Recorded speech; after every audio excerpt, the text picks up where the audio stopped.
Je réponds au nom de Marie-Josée. Je suis chargée de eau, hygiène et assainissement dans la zone de santé de Aru. Nous sommes en train de travailler avec les coopérants, que je peux citer leur nom. Il y a la madame, première phase, il y a la madame Keita avec Claire qui sont venus nous accompagner, faire le renforcement des capacités dans ce programme par une formation qui avait eu lieu dans la zone de santé de Ariwara. Aussi, sans oublier notre sœur Magali, qui est venue nous accompagner, renforcer aussi notre capacité dans les activités de AGER au sein de ces travaux des programmes Village et Asseni, puisque c'était des travaux qui nous aident vraiment en santé et à changer la mentalité et le comportement dans la communauté aussi. Est-ce que c'est beau d'abord?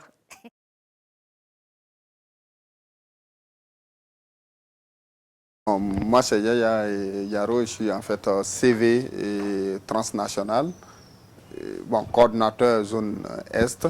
J'ai eu à collaborer avec certains coopérants volontaires qui ont été quand même, qui ont beaucoup apporté dans la mise en œuvre des différents programmes à l'Est. Je peux citer en fait Claire Lebeau, qui a quand même a eu un grand apport, surtout dans tout ce qu'il y a comme analyse d'impact de certains de nos programmes.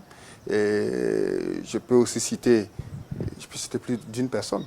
Oui, je peux citer Magali, qui a travaillé dans le cadre du programme protection à Béni, dans le cadre de la prise en charge des survivantes de violences faites aux femmes.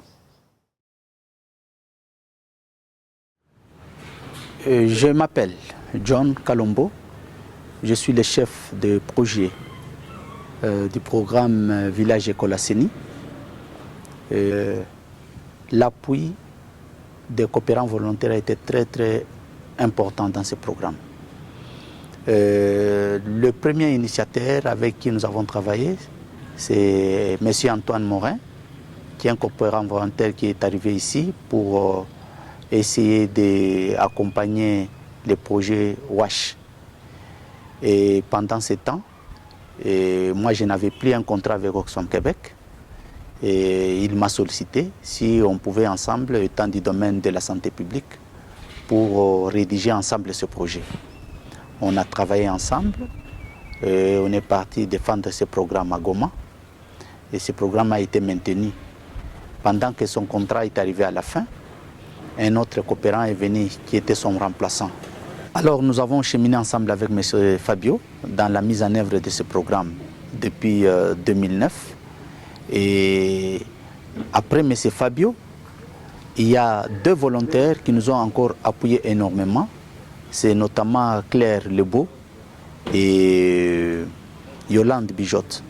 Et ces deux dames ont beaucoup participé dans la recherche active, jusqu'à démontrer à un moment donné que les villages qu'on assainissait n'arrivaient pas à maintenir le statut village assaini, puisque certaines communautés, en particulier les ménages, avaient ce que je pouvais appeler une économie de ménages très faible, à telle enseigne qu'ils n'étaient plus en mesure de contribuer à la caisse de la gestion d'eau. Et avec le résultat de cette enquête, il y a eu un plaidoyer, j'espère bien à Montréal, au Québec, et on a eu les fonds, les premiers fonds d'FDD, qui nous ont permis de mettre sur pied le petit projet génératrice de revenus.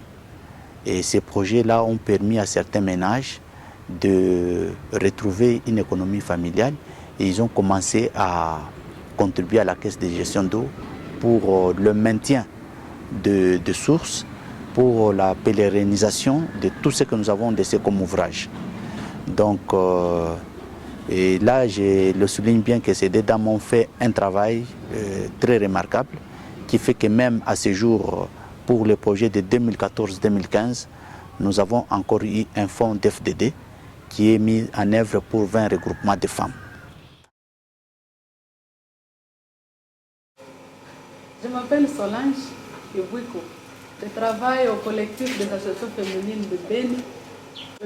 Nous avons travaillé avec Oxfam Québec depuis 2009 et les coopérants volontaires qui m'ont fort marqué, c'est avec qui nous avions commencé le projet fort au profit des victimes dans le cadre de la réhabilitation psychologique, socio-économique des victimes de violences sexuelles. Et nous avions le problème d'hébergement pour ces victimes qui nous revenaient du territoire de Beni. Et nous lui avons parlé du problème et on lui avait proposé de nous accompagner, de nous aider à avoir un milieu propice, favorable à l'accompagnement psychologique des victimes de violences sexuelles. Et Sarah nous a écoutés.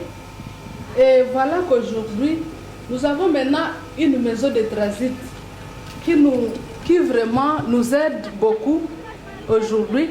Merci beaucoup à Sarah, au service que nous a rendu à son passage à Beni. Et je lui dis bonjour, bon après-midi, si elle est à table, bon appétit.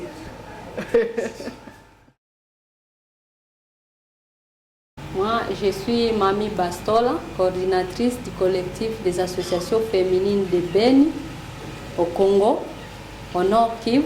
Et parmi les coopérants que nous avions reçus, je me souviens de Nicole, que nous avons travaillé vraiment sérieusement avec elle. Et je ne peux pas oublier vraiment ce que Nicole nous a aidés. Et c'est avec Nicole que nous étions vraiment capables de faire mieux dans l'élaboration des projets. Bon, je réponds au nom d'Adèle Mouvouli. Je travaille au collectif des associations féminines de Beni, en République démocratique du Congo, province du Nord Kivu, ville de Beni. Parmi les coopérants que nous avons reçus dans notre organisation, j'ai beaucoup apprécié Magali. Si j'ai apprécié Magali, c'est à cause de sa conscience professionnelle. Elle aime beaucoup le travail et elle aime le travail bien fait. C'est pourquoi je l'ai beaucoup apprécié et je vais aussi l'imiter.